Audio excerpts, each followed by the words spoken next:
All right. You'll have to excuse my janky setup here, but we're gonna try that. So here you go. Rain-X. It's got to be original Rain-X. It can't be, Rain-X windshield washer additive. It can't be Rain-X glass cleaner. None of that. It's got to be OG Rain-X.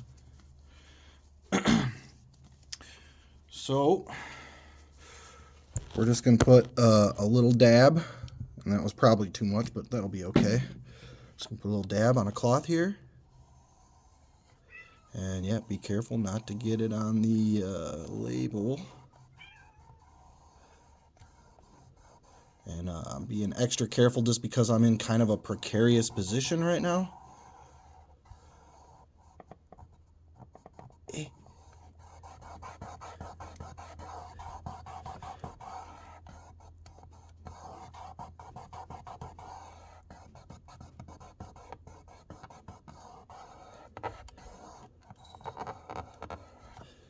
There you go. It's gone.